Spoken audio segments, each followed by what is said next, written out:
Hola, hoy vamos a hablar sobre el tema de corticoides y antihistamínicos por el grupo número 5. Los integrantes son Nicole Gabriela Cordero Estudillo, Stephanie Adriana Córdoba Correa, María Paula Gutiérrez Solano, Luis Eduardo Muñoz Jiménez, Ariana Belén Peralta Escandón y Jonathan Andrés Pérez Echeverría. Bien, primero vamos a hablar lo que son los antiinflamatorios esteroides, como el corticoides. Los corticoides o glucocorticosteroides incluyen una serie de hormonas esteroideas que son producidas de forma natural en la corteza de las glándulas suprarrenales y también los derivados sintéticos que se consiguen modificando su estructura química básica, la cual se basa en un opio ciclopentano perhidrofenantreno y una fracción radical que está encargada de la acción farmacológica. En su estructura química, como ya lo mencionamos, es basada del opio ciclopentano. Y para nosotros en el área odontológica se utilizan en el tratamiento de dolor y la inflamación de diferentes patologías como son las enfermedades respiratorias, oftalmológicas, reumáticas y entre otras, así también como el trasplante de los órganos para evitar el rechazo. Bien, ahora vamos a hablar sobre la clasificación de los corticosteroides. Primero tenemos que como mineral corticoides a la aldosterona, que estas van a regular los electrolitos, retienen el sodio, disminuyen el potasio y secretan endógenos que son esteroides sexuales. También tenemos los glucocorticoides, que es el cortisol, y este va a regular el metabolismo de los carbohidratos. En otra clasificación también tenemos los esteroides sexuales. Estos son de una mínima importancia y solo van a adquirir una relevancia en condiciones patológicas o de una derivación gonadal. La ausencia de estas dichas hormonas que mencionamos da lugar a dos tipos de enfermedades. La primera es la enfermedad de Addison y la otra es el síndrome de Cushing. Esto va a producir estas dos enfermedades, ya que va a haber la escasa o la ausencia de las hormonas ya mencionadas. Primero tenemos la enfermedad de Addison. Esta puede desencadenarse por una tuberculosis o una histoplasmosis, también una fiebre reumática. Dentro de los signos y síntomas que los pacientes van a presentar son que se encuentran una hiperpigmentación en la piel o en ciertas ocasiones también el denominado vitíligo, el deseo de sal y la pérdida de peso. También van a presentar una debilidad, fatiga leve, hipotensión, anorexia, náuseas y hasta vómito. El síndrome de Cushing puede desencadenarse por tumores, por hipersecreción de cortisol a partir de suprarrenales o por la administración prolongada del cortisol. Cuando se realicen un tratamiento como los diversos procedimientos que son como el lupus, herpes zóster, alergias o artritis. También se va a manifestar por el depósito de grasa en la cara, espalda, hipertensión, acné, linfopenia y la eosinofilia. Ahora vamos a hablar de la farmacocinética. Lo primero es que la mayoría de los corticoides se absorben bien a través del tracto gastrointestinal, que es en el duodeno y en el yeyuno. También generalmente tardan unos 30 minutos en ser detectados en la circulación.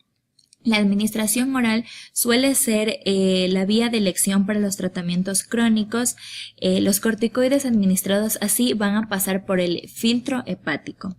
La absorción del cortisol o hidrocortisona por vía intramuscular resulta un efecto mucho más prolongado que cuando se administra por vía oral.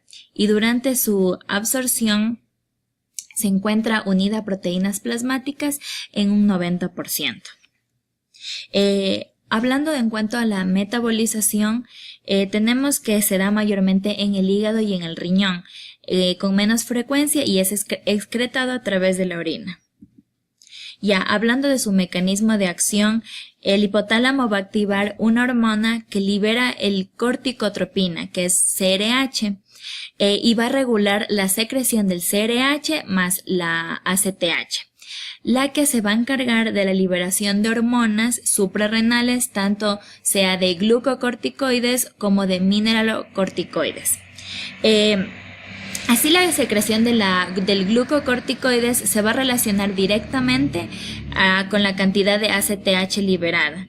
Y por otro lado tenemos la secreción de mineralocorticoides, que también implica, además de la ACTH, la interacción de renina-angiotensina, que va a ser llevada a cabo a través del riñón. Y vamos aquí a encontrar dos tipos de vías de administración, que es la sistémica y la local. También va a estar administradas de las siguientes maneras. La primera por vía oral, que va a ser de corticoides convencionales como la prednisona y la prednisolona, que son en comprimidos, cápsulas o jarabes, y por vía intranasal, que van a ser inhaladores y aerosoles. La última vía va a ser por vía tópica, cremas, ungüentos, y la parenteral, que sería la intramuscular. Ya, hablando de sus indicaciones terapéuticas, tenemos que los corticoides son utilizados en diversas patologías por diferentes especialidades. Algunos ejemplos son como las enfermedades reumáticas, como la poliartritis nodosa, polimialgia reumática, arteritis temporal, entre otras. También está las hematológicas, como la anemia hematolítica, autoinmune, púrpura, trombocitopénica, oncológicas como la leucemia, linfocítica, linfomas gastrointestinales como hepatitis crónica, autoinmune, colitis ulcerosa, infecciones como la neumonía grave por neumocitis, carini, meningitis, a hemofilus. Ya, en cuanto a los efectos adversos, tenemos que primero van a retardar la cicatrización, posiblemente van a impedir la recuperación de los fibroblastos e inhiben la permeabilidad capilar.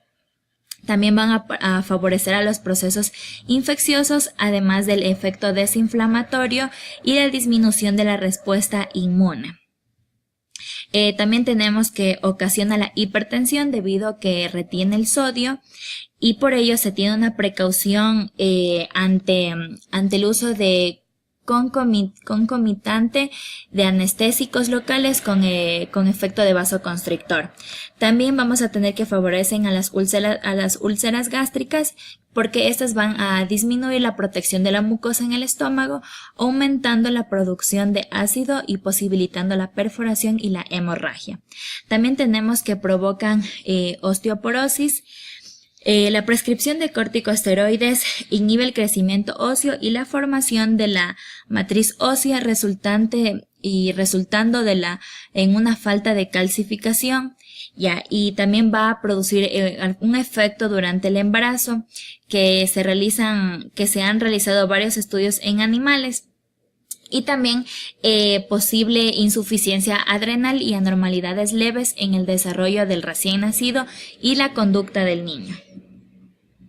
Ya, hablando de las contraindicaciones, tenemos que está contraindicado, como podemos observar, para pacientes con infecciones micóticas, para pacientes con tuberculosis en una etapa activa, para personas que presentan psicosis y para personas que presentan herpes ocular. Ya, los principales corticoides de uso oral tenemos el cortisol, la cortisona, el prednisona, prednisolona, metilprednisolona, triamcinolona, parametasona, flupredninolona, betametasona, dexametasona, cortibasol, aldosterona, desoxicorticosterona y fludrocortisona. Ya, ahora vamos a hablar sobre el hidrocortisona, o también denominado cortisol. Este es un corticoide fisiológico que presenta una baja potencia antiinflamatoria. Tiene como función principal incrementar el nivel de azúcar en la sangre, denominado glucemia, a través de la gluconeogénesis, y suprimir el sistema inmunológico y ayudar al metabolismo de las grasas, proteínas y carbohidratos. Y también presenta una actividad mineralocorticoide marcada y está indicado sobre todo en caso de terapia sustitutiva y situaciones de emergencia. Su vida media plasmática es de 80 minutos y su duración de acción tisular es de 8 a 12 horas. Posología del cortisol. El cortisol para la terapia de reemplazo en insuficiencia adrenocortical aguda o crónica se administra de 20 a 30 miligramos al día en 2 dosis, siendo una dosis mayor por la mañana. Para crisis desencadenadas por Addison, anafilaxia y crisis de asma se puede utilizar vía intravenosa por infusión o inyección lenta. Se administrará una dosis en adulto de 100 a 500 miligramos por 3 a 4 días. En niños de 1 a 5 años, 50 miligramos y en niños de 8 a 12 años se administrará 100 miligramos de este fármaco. En los nombres comerciales encontramos al Hydrocortiv, que viene en una solución inyectable de 100 y 500 miligramos. Asimismo tenemos al Solocortev, que viene en una solución inyectable de 100 miligramos disuelto en 2 mililitros. Tenemos así a la cortisona. La cortisona suprime el sistema inmunitario, es decir, es inmunosupresora, reduciendo así la respuesta inflamatoria, neutralizando el dolor e hinchazón en el sitio dañado. Sin embargo, sus influjos sobre el sistema inmunitario pueden conducir a varios efectos secundarios, particularmente cuando se utiliza la cortisona durante un periodo largo de tiempo. Lo hace previniendo la inflamación, evitando que los glóbulos blancos, es decir, los leucocitos mononucleares, viajen a la zona de inflamación del cuerpo. Esta es la razón por la que una persona sea más propensa a la infección cuando toma esteroides. Tenemos que las propiedades antiinflamatorias de la cortisona son utilizadas para reducir la hinchazón alrededor de los tumores. La lista de las afecciones graves en las que se emplea la cortisona no ha dejado de aumentar. Entre ellas encontramos a la enfermedad de Addison, la poliartritis crónica evolutiva, la espondilosis, también el reumatismo articular agudo, el lupus eritematoso diseminado, también la esclerodermia, la dermatomiositis y la mayor parte de enfermedades del colágeno, asimismo leucemias y mielomas. Tenemos que la cortisona necesita ser reducida a cortisol para ejercer su actividad biológica.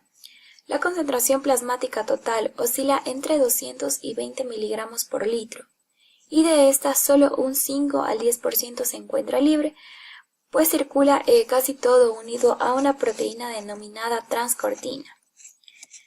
En los nombres comerciales tenemos únicamente a la betametasona, que viene en una crema de 0,05%. Tenemos así a la prednisona y prednisolona. Como mecanismo de acción refiere una interacción con receptores citoplasmáticos intracelulares específicos, formando el complejo receptor glucocorticoide que penetra en el núcleo, interactuando con secuencias específicas de ADN. Tenemos que se indica en el tratamiento sustitutivo en insuficiencia adrenal en condiciones de estrés después de un tratamiento a largo plazo, con corticoides y síndrome adrenogenital. Dentro de lo que es la posología, tenemos que inicialmente se debe administrar de 10 a 20 miligramos al día y en casos de enfermedad grave hasta 60 miligramos al día, con una dosis de mantenimiento de 2.5 a 15 miligramos por día, durante varios días o semanas según sea la respuesta del paciente. Tenemos que para la artritis reumatoide moderada o severa se administra 7.5 miligramos en una toma diaria, por lo menos 2 años. Para el grupo moderado existe una dosis única de 1 a 2 miligramos por kilogramo de peso. Para la crisis aguda de asma en adultos se administra de 40 a 50 miligramos al día por 3 días y en niños se administrará 1.2 miligramos por kilogramo con un máximo de 40 miligramos una vez al día por 3 días. Para la urticaria grave se va a administrar 40 miligramos al día por 3 a 5 días. En las formas farmacéuticas encontramos tabletas de 5, 20 y 50 miligramos. Asimismo, se puede encontrar una suspensión oral de 1 miligramo disuelto en 1 mililitro y de 20 miligramos disueltos en 5 mililitros. En los nombres comerciales tenemos al Prednimax, al Cortiprex, al Prednicorten, al Versen y al Meticorten. Tenemos que la categoría de riesgo en el embarazo es categoría B, atraviesa la placenta. También tenemos que varios estudios en animales han mostrado toxicidad reproductiva. Se desconoce el riesgo potencial en seres humanos y debería prestarse atención en las indicaciones para mujeres embarazadas. En la lactancia tenemos que se excreta por la leche materna, por lo que se recomienda evitar la lactancia durante el tratamiento con corticoides, especialmente con corticoterapia a dosis altas y durante un tiempo prolongado. Tenemos así a lo que es la metilprednisolona. La metilprednisolona es un glucocorticoide de administración sistémica, o ya sea oral, intramuscular o endovenosa, o tópica con acción antiinflamatoria y o inmunosupresora.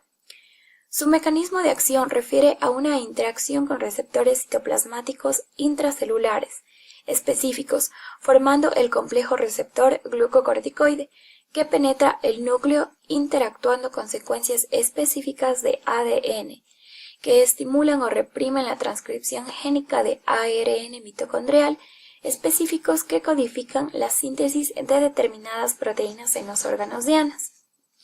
Tenemos que está indicada la metilprednisolona para enfermedades reumáticas, enfermedades gastrointestinales, enfermedades bronquiales y pulmonares, reacciones alérgicas graves, enfermedades hematológicas, enfermedades renales, enfermedades dermatológicas como el tratamiento inmunosupresor en trasplantes, como coadyuvante en tratamiento con agentes citostáticos o radioterapia, y también para enfermedades que afecten al sistema nervioso central. Está contraindicada la metilprednisolona para la hipersensibilidad para pacientes con hipersensibilidad a glucocorticoides, pacientes con desórdenes psiquiátricos conocidos, también pacientes con inestabilidades emocionales, pacientes con queratitis herpética, con infección por amebas, por una poliomielitis, enfermedades virales como por ejemplo la varicela, el herpes simple durante la fase virémica o también el herpes zóster. También pacientes con tuberculosis latente o manifiesta, incluso si solo se sospecha, ya que existe riesgo de manifestación de tuberculosis latente o empeoramiento de la manifiesta. En la posología se administra, como ya mencionamos antes, vía oral, vía intramuscular o vía endovenosa. Se administrará 0.5 a 1.7 miligramos por kilogramo de peso al día. Y también se van a administrar de 5 a 25 miligramos al día, dividida en dosis de cada 6 a 12 horas. En el embarazo tenemos que la categoría en el riesgo del embarazo es C. Se debe ver o se debe evaluar el beneficio y el riesgo del paciente. Tenemos que atraviesa la barrera placentaria y no existen datos suficientes durante el embarazo o en casos de que exista posibilidad de embarazo. El tratamiento debe restringirse a los casos absolutamente necesarios, como tratamientos de restauración hormonal, entre otros. En la lactancia tenemos que la metilprednisolona se excreta en la leche materna. Tenemos asimismo que tratamientos prolongados con dosis elevadas podrían afectar a la función adrenal del lactante. Bueno, continuando tenemos lo que es el riesgo en el embarazo. Tenemos que este fármaco pertenece a la categoría C, que tiene una experiencia clínica limitada, no debe administrarse a menos que el beneficio para la madre se llegue a considerar superior al riesgo potencial que este fármaco puede causar al feto o al bebé. Hablando sobre la lactancia, tenemos que el uso de estos medicamentos solo debe considerarse en cuanto a la lactancia si el potencial beneficio supera el posible riesgo para la madre y el embrión, feto o lactante. Otros corticosteroides sistémicos han demostrado que aparecen en la leche materna y que aumentan ligeramente, alrededor del 1%, el riesgo de poder presentar el paladar hendido en lo que son los fetos humanos.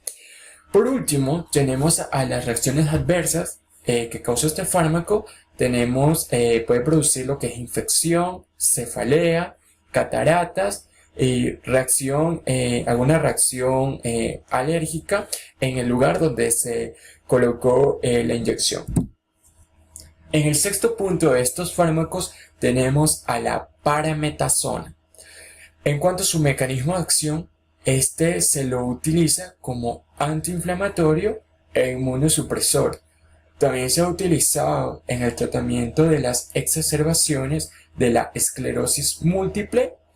La parametasona tenemos que posee sobre todo actividad glucocorticoide, siendo mucho menor su actividad mineral corticoide.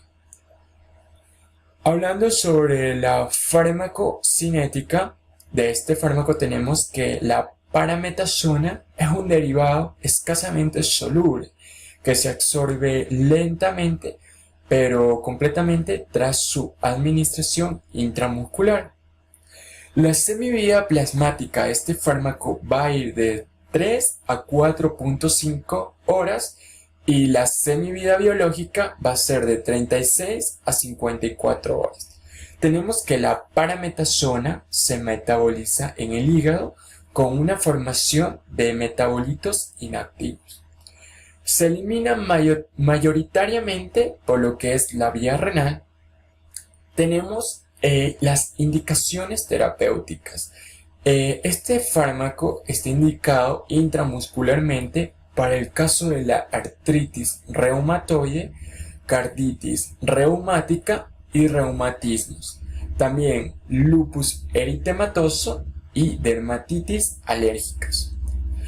Intraarticular o en tejidos blandos va a estar indicada en el caso de sinovitis, artritis reumatoide, bursitis, epicondilitis, tenosinovitis y osteoartritis.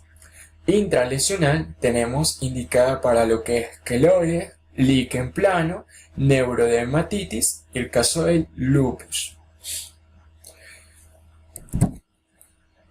Tenemos a las contraindicaciones de este fármaco, que va a estar para lo que es la úlcera gastroduodenal, en lo que es la fase activa, la varicela reciente, cuando se presenta recientemente, cuadros psicóticos agudos, en los casos de hipersensibilidad a estos fármacos, micosis sistémicas y hepatitis viral no complicada. Hablando sobre las interacciones medicamentosas, tenemos que su efecto va a estar disminuido por la presencia de barbitúricos, fenitoína, rifampicina, fenilbutazona. Asimismo, el incremento del riesgo de hipocalcemia va a darse con diuréticos diacídicos. Va a haber, aumenta la eliminación de lo que son los salicilatos y va a disminuir la respuesta de los anticoagulantes. Bueno, vamos a hablar sobre lo que es la posología de la parametasona. En una dosis individualizada, según la patología y la respuesta, vamos a tener que se puede administrar intramuscular de 20 o 40 miligramos. De ser necesario, se va a repetir en intervalos de 1 a 3 semanas. Intralesional tenemos de 2 a 4 miligramos por punto de inyección. Intraarticular y en tejidos blandos tenemos de 10 a 40 miligramos, pudiendo repetirse a intervalos de 1 a 3 semanas. Y por último, tenemos la categoría de riesgo en el embarazo de la parametasona. Este no se lo recomienda porque puede presentar insuficiencia adrenal. Bueno, continuando, tenemos a lo que son las reacciones adversas que se pueden presentar, como es la obesidad, diabetes por esteroides, cambios en las fracciones de lípidos séricos, lipomatosis, retención de sodio y acumulación de agua en los tejidos. También tenemos aumento de la excreción de potasio Hipopotasemia, aumento de la probabilidad de hipertensión en pacientes que presenten lo que es insuficiencia cardíaca, vasculitis, aumento de la presión intracraneal, osteoporosis por esteroides, hepatitis, enzimas hepáticas aumentadas y daño hepático que va a influir lo que es la insuficiencia hepática aguda.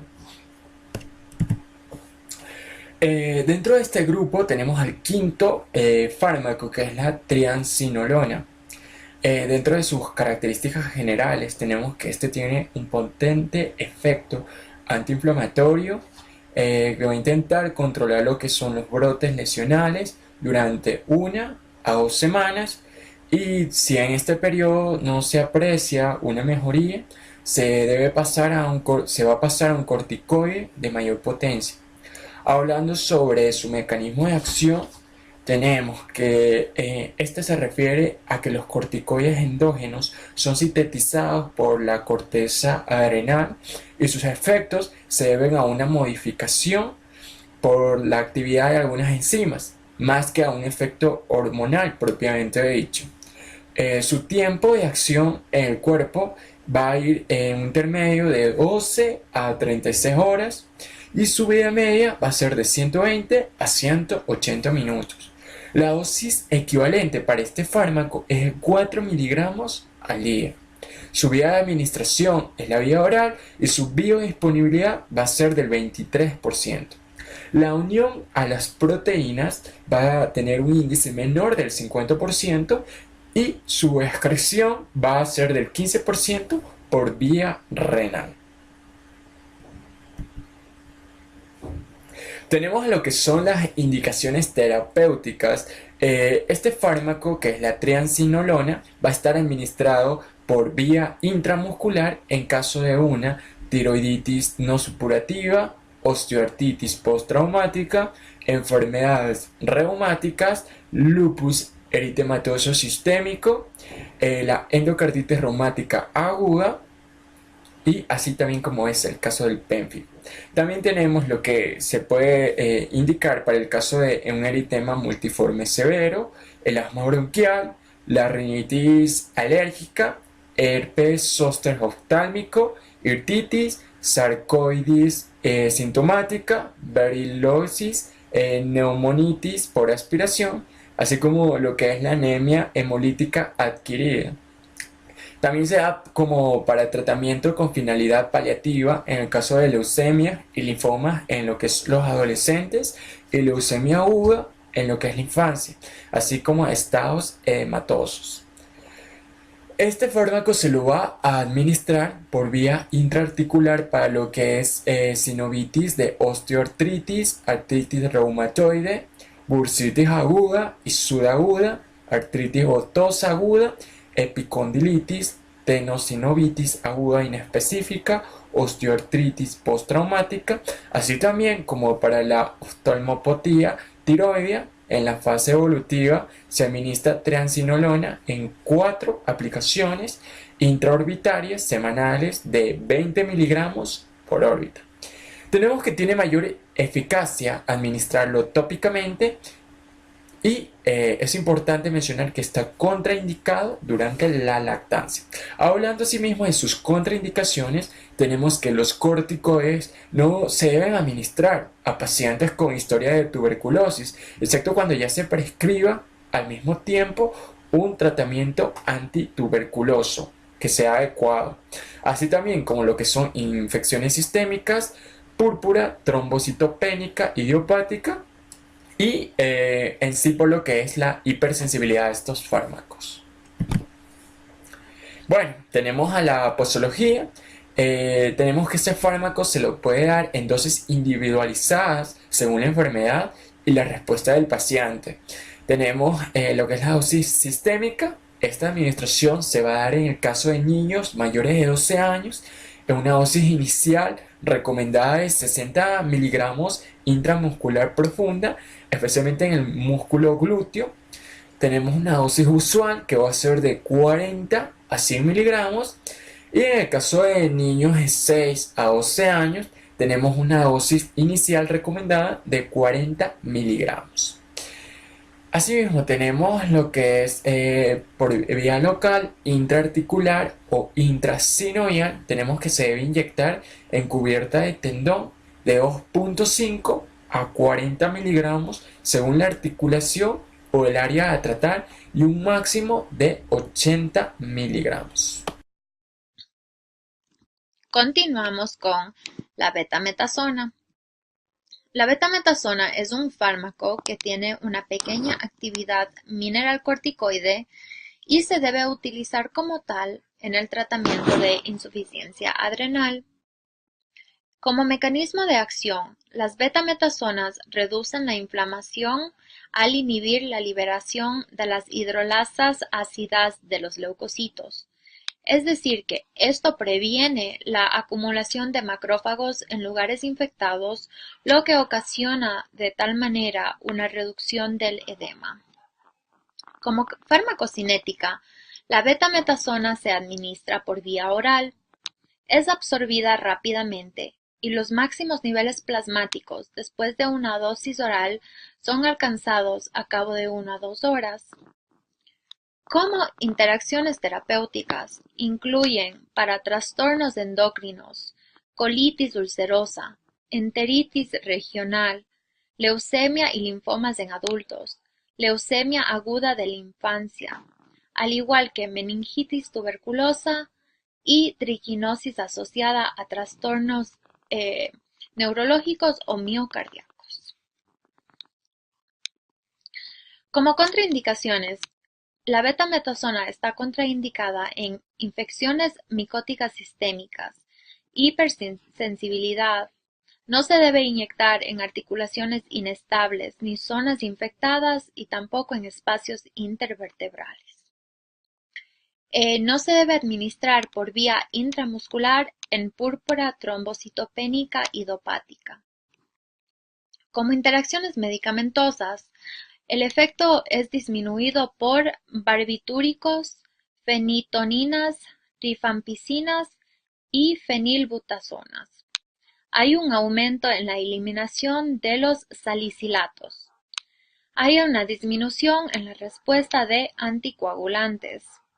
Asimismo, hay una eliminación reducida por treoleodomicina y eritromicina. Y hay una reducción en dosis de administración conjunta con estrógenos. Para la posología en vía oral, se puede administrar por vía oral, se administra en niños de 0,0175 miligramos por kilogramo al día y en adultos de 0,6 a 5 miligramos al día. Y por vía intramuscular se administra en niños de 1 a 4 miligramos por dosis al día, y en adultos de 4 a 20 miligramos por día. Se encuentra como categoría en el embarazo en categoría C, es decir que se debe de evaluar el riesgo y beneficio de tal fármaco. Continuamos con la dexametasona. La dexametasona es un glucocorticoide con elevada acción antiinflamatoria e inmunosupresora de larga duración de acción. Dicho fármaco inhibe la síntesis de prostaglandinas y leucotreinos, que son sustancias que medían en los procesos vasculares y celulares de la inflamación, así como en la respuesta inmunológica. Como mecanismo de acción, este fármaco cruza fácilmente las membranas de las células y se unen a unos receptores citoplasmáticos específicos.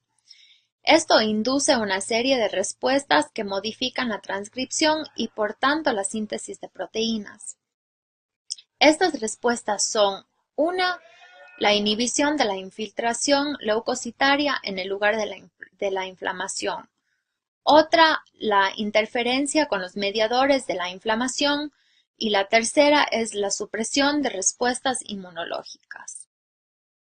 La acción antiinflamatoria implica proteínas inhibidoras de las fosfolipasas A2 que son llamadas lipocortinas.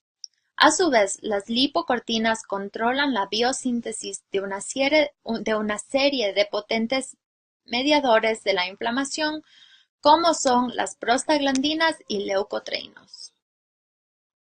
Como farmacocinética, la dexametasona se absorbe rápidamente después de una dosis oral.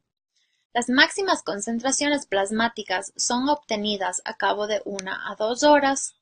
La duración de acción de este fármaco inyectado depende del modo de la inyección, es decir, si fue por vía intravenosa, intramuscular o intraarticular, y también depende de la irrigación del sitio inyectado.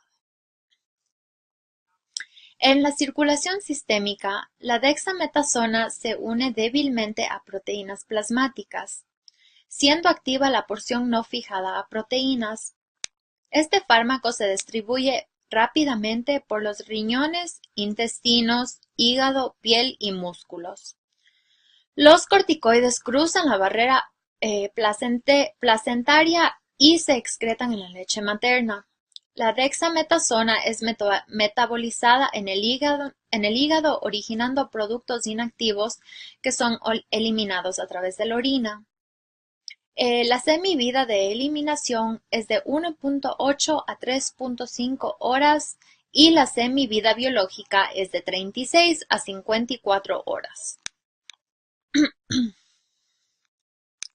Como indicaciones terapéuticas, se puede administrar en desórdenes endocrinos, insuficiencia adrenocortical aguda, en situaciones prequirúrgicas y en casos de traumatismos o enfermedades serias. Se puede administrar en pacientes con insuficiencia adrenal conocida, desórdenes reumáticos, en osteoartritis postraumática, en sinovitis de osteoartritis, artritis reumatoide, en bursitis aguda y subaguda, en epicondilitis, en artritis aguda de gota, enfermedades de colágeno y dermatológicas, en estados alérgicos que pueden ser agudos o crónicos, en alergias severas, que puede ser igual, agudas o crónicas, en procesos inflamatorios que involucran ojos como los herpes zóster, herpes zóster oftálmico, en iritis, iridocilitis, entre otras, al igual que en enfermedades gastrointestinales y respiratorias, en desórdenes hematológicos, enfermedades neoplásicas, al igual que edemas cerebrales, entre otras que no están mencionadas. Las contraindicaciones incluye en hipersensibilidad, se encuentra igualmente contraindicado en infecciones sistémicas, calcificación periarticular, osteonecrosis avascular, rotura de un tendón, enfermedad de Charcot.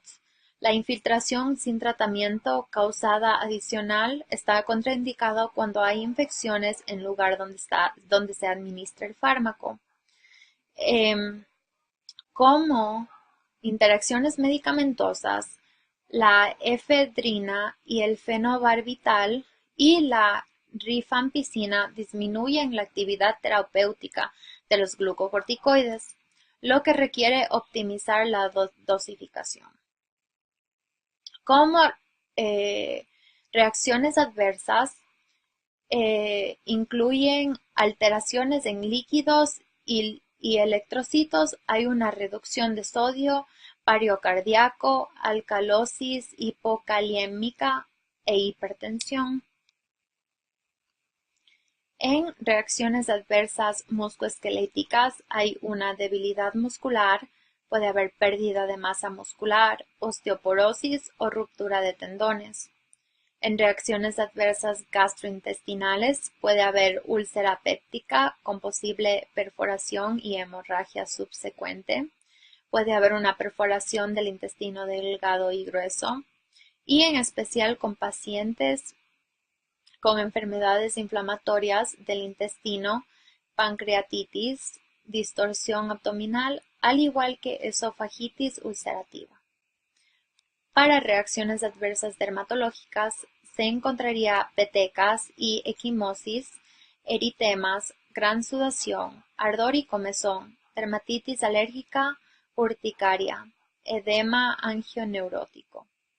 En reacciones adversas neurológicas se pueden encontrar convulsiones, vértigo, dolor de cabeza, alteraciones psíquicas, entre otras, y en reacciones adversas sistémicas del sistema endocrino se pueden encontrar irregularidades menstruales, desarrollo del estado endocrino alterado, supresión del crecimiento en niños, diabetes mellitus latente. Y como otras reacciones adversas pueden haber anafilácticas o hipersensibles, tromboembolismos, aumento de peso, aumento de apetito, náusea y malestar. Hablando a continuación con el fármaco que estábamos previamente hablando, vamos a hablar sobre la categoría de riesgo y lactancia. Este fármaco está en categoría. El uso de estos fármacos en mujeres embarazadas o en etapa de lactancia requiere que se realice un balance de los posibles beneficios contra los riesgos para la madre o el embrión. Los infantes que han nacido de madres que han recibido dosis sustanciales de corticoides durante el embarazo deben de estar bajo observación cuidadosa para detectar signos de hipoadrenalismo. Los corticoides aparecen en la leche materna y pueden suprimir el crecimiento o interferir en la producción endógena de corticoides o causar otros efectos tanto en el niño lactante. Debe recomendarse en aquellas madres que estén tomando dosis farmacológicas de corticoides que no amamanten. Hablando de la posología, en adultos por vía oral es de 0.5 a 10 miligramos por día, en niños de 10 a 100 miligramos sobre kilogramo por día y en adultos por vía intravenosa o vía intramuscular es recomendable de 0.4 a 0.20 miligramos sobre kilogramo al día. Las presentaciones farmacéuticas que encontramos es una solución inyectable de 1 y 2 miligramos y una suspensión oftálmica de 0.1%. Los nombres comerciales que vamos a encontrar de este fármaco es el Demexan, Demacron, Decadron y Maxidex. El siguiente fármaco es Cortibazol. El cortibazol es un potente glucocorticoide cuya potencia es superior a la de la prednisolona. Como todos los glucocorticoides, difunden a través de las membranas celulares y forma complejos con los receptores citoplasmáticos específicos. Disminuye o previene las respuestas del tejido o los procesos inflamatorios y reduce los síntomas de inflamación. Inhibe la acumulación de las células inflamatorias, incluidos macrófagos y leucocitos, en las zonas de inflamación. Inhibe la fagocitosis y la liberación de enzimas lisosómicas y la síntesis o liberación de mediadores químicos de inflamación. Reduce la dilatación y la permeabilidad capilar. Disminuye la unión de las inmunoglobulinas y la síntesis de las interleucinas. Su unión a las proteínas es alta y por vía oral se absorbe de una forma muy rápida y tiene una metabolización eficaz en el hígado. Se elimina principalmente por excreción renal de los metabolitos inactivos. Las indicaciones terapéuticas de este fármaco está indicado en el tratamiento de varias patologías por sus efectos antiinflamatorios e inmunosupresores. Proporciona un alivio sintomático, pero no tiene un efecto sobre el desarrollo de la enfermedad subyacente. Terapéuticamente sustitutiva en el tratamiento de la insuficiencia suprarrenal. También está indicada para la hepatitis crónica activa, necrosis hepática subaguda y tratamiento del shock por insuficiencia adrenocortical. Y como coadyuvante en el tratamiento del shock asociado con reacciones anafilácticas. También está asociado para enfermedades alérgicas o inflamatorias, enfermedades reumáticas, enfermedades dermatológicas y enfermedades del colágeno. Contraindicaciones. Para todas las indicaciones se debe evaluar la relación riesgo-beneficio. En presencia de SIDA, cardiopatía, insuficiencia cardíaca, hipertensión, difusión hepática y hipertiroidismo, es recomendable tener una evaluación previa antes de someterse a una evaluación. El uso simultáneo con el paracetamol aumenta el riesgo de hepatotoxicidad. El uso con antiinflamatorios no esteroídicos como el AINE puede incrementar el riesgo de úlcera o hemorragia gastrointestinal. El riesgo de edema puede aumentar con el uso simultáneo de andrógenos y esteroides anabólicos. Disminuye los efectos de los anticoagulantes derivados de la heparina. Los anticonceptivos orales o estrógenos incrementan la vida media de los corticoides y con ellos sus efectos tóxicos. El uso de otros inmunosupresores con dosis inmunosupresoras de corticoides pueden elevar el riesgo de infección y la posibilidad de desarrollo de linfomas. Como reacciones adversas tenemos úlcera péptica, pancreatitis, acné, problemas cutáneos, síndrome de Cushing, alteraciones del ciclo menstrual, debilidad muscular, náuseas, vómitos, estrías rojizas, hematomas, visión borrosa, reducción del crecimiento en niños y adolescentes, adormecimiento u hormigueo en las extremidades, depresión, alucinaciones y hipertensión y sensación de falta de aire y sofocos en la cara. Como posología tenemos que se administra por vía oral y vía intraarticular. Por vía oral tenemos que es de 0.4 a 3.2 miligramos por día y vía intraarticular es de 1.25 a 3.75 miligramos en función de la articulación, repitiendo a intervalos de 1 a 3 semanas. Antihistamínicos, primero, que es un antihistamínico. Los antihistamínicos son los fármacos más empleados en el tratamiento de enfermedades alérgicas.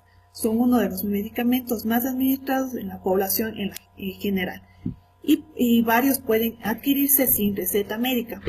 Es un grupo de fármacos que tienen como característica común inhibir los efectos de histamina.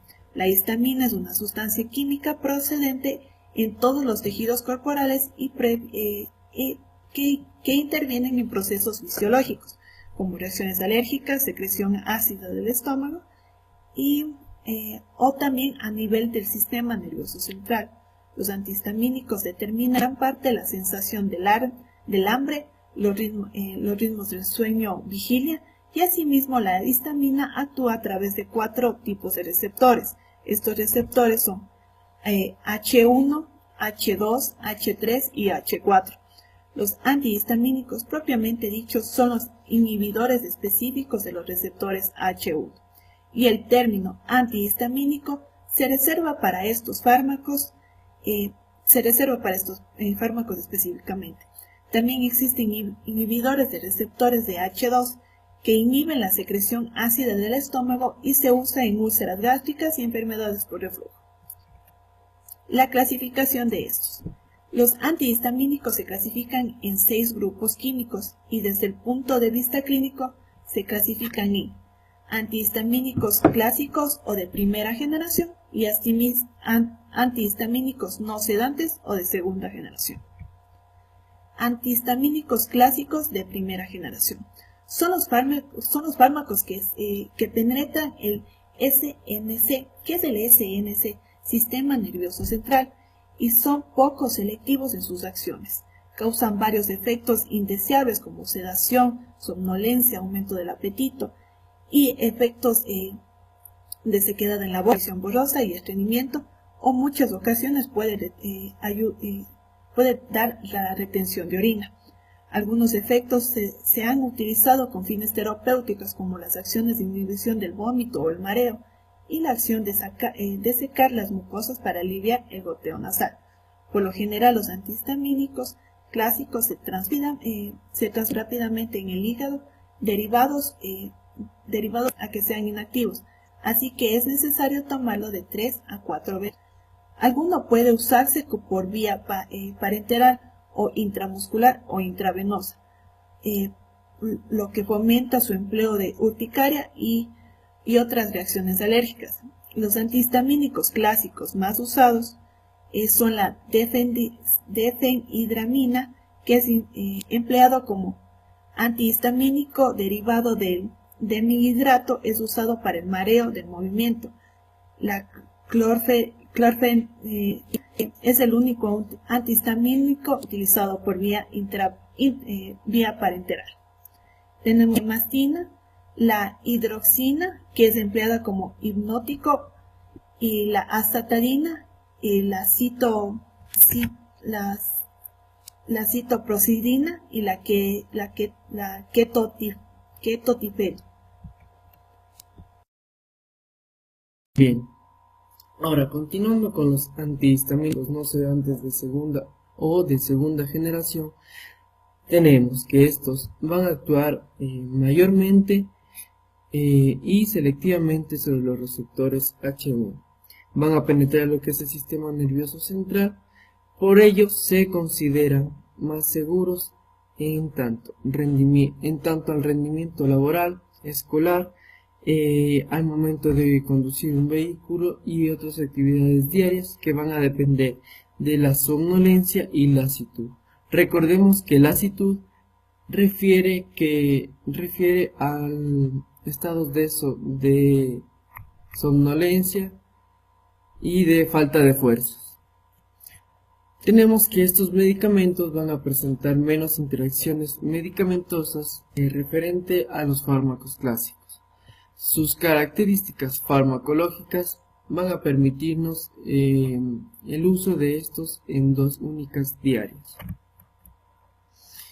Ya, tenemos que su uso está indicado en rinoconjuntivitis alérgica y urticaria aguda o crónica, también como tratamiento de mantenimiento, ya que estos existen tanto en comprimidos, gotas o jarabes, aerosoles nasales y colirios. Cabe recalcar que la urticaria refiere la presencia de manchas cuyo color es rosáceo en la piel. Tenemos que van a carecer de presentaciones farmacéuticas en cuanto a la administración por vía intramuscular o intravenosa. Ahora bien, antihistamínicos más usados de segunda generación van a responder en cuanto a lo que es la vía de administración. Así tenemos algunos de ellos por vía oral, como bilastina, cetiricina, desloratadina, evastina, fexofenadina, levocetiricina, la loratadina, misolastina y por último la rupatadina. Y la vía tópica en forma de colirios o aerosoles nasales tenemos acelastina, emadastina, epinastina, levocabastina y por último la olopatadina. Al hablar de fármacos antihistamínicos en general, surge la pregunta de ¿para qué se utilizan? Estos van a utilizarse en tratamiento sintomático de enfermedades alérgicas, algunas de ellas la rinitis, urticarias agudas o crónicas y el control del picor y rascado de diversas causas. Causas nasales, el picor, el lagrimeo, los estornudos e incluso la pérdida de sensibilidad del sentido del olfato. Como ya lo mencionamos, las urticarias también son presencias de manchas rosáceas en la piel. Entonces tenemos que muchos de los efectos que involucran las reacciones alérgicas se deben a la acción de la histamina. Dichos efectos refieren los más comunes, que son picor de nariz y picor de piel. Van a ser utilizados en el tratamiento y la prevención de mareo del movimiento, conocido como cinetosis, y en algunos casos de vértigo. También es frecuente el uso en el tratamiento inicial tanto del insomnio como de la migraña. Vemos que los pocos antihistamínicos disponibles por vía parenteral, ya sea intramuscular o intravenosa, son usados de manera complementaria de la adrenalina y corticosteroides. En cuanto a lo que es un tratamiento que refiere a urgencia debido a una anafilaxia o choque alérgico generalizado grave. Dentro de los tratamientos con antihistamínicos de las reacciones alérgicas tenemos que en la actualidad la sinusitis consiste en un tratamiento más frecuente en el cual la administración de corticoides intranasales junto con lavados nasales con suero salino y en ocasiones con descongestivos nasales es muy incidente. Si la causa es estrictamente alérgica, se debe añadir un antihistamínico y además si se encuentra asociada a una infección, un antibiótico. Como ejemplificación tomaremos en cuenta un esquema terapéutico basado en la presentación de una rinitis, el cual va a referir que estos antihistamínicos son de primera elección si la rinitis va a presentarse de manera leve. Por otro lado, si la rinitis se presenta de manera ya sea moderada o grave, el fármaco de primera elección va a consistir en glucocorticoides intranasales. Ahora bien, hablemos de lo que es la urticaria aguda. Esta va a referir un estado de excepcionalidad. Esto quiere decir que el tratamiento de primera elección sean los antihistamínicos por vía oral. En casos graves podrá darse la administración en ciclos cortos de corticoides administrados por vía sistémica. Dentro de las urticarias crónicas tenemos que se pueden asociar corticoides por vía oral a dosis bajas y con una reducción progresiva. Ahora bien, hablemos de lo que es la loratadina. Este refiere a un antihistamínico que trata sintomatología de alergias, como ya hemos mencionado, del picor, la picazón, rinorrea, la congestión nasal, el lagrimeo de los ojos y los estornudos. Algunos efectos secundarios refieren lo que es la somnolencia, las cefalias, boca seca, entre otros. Además, esta composición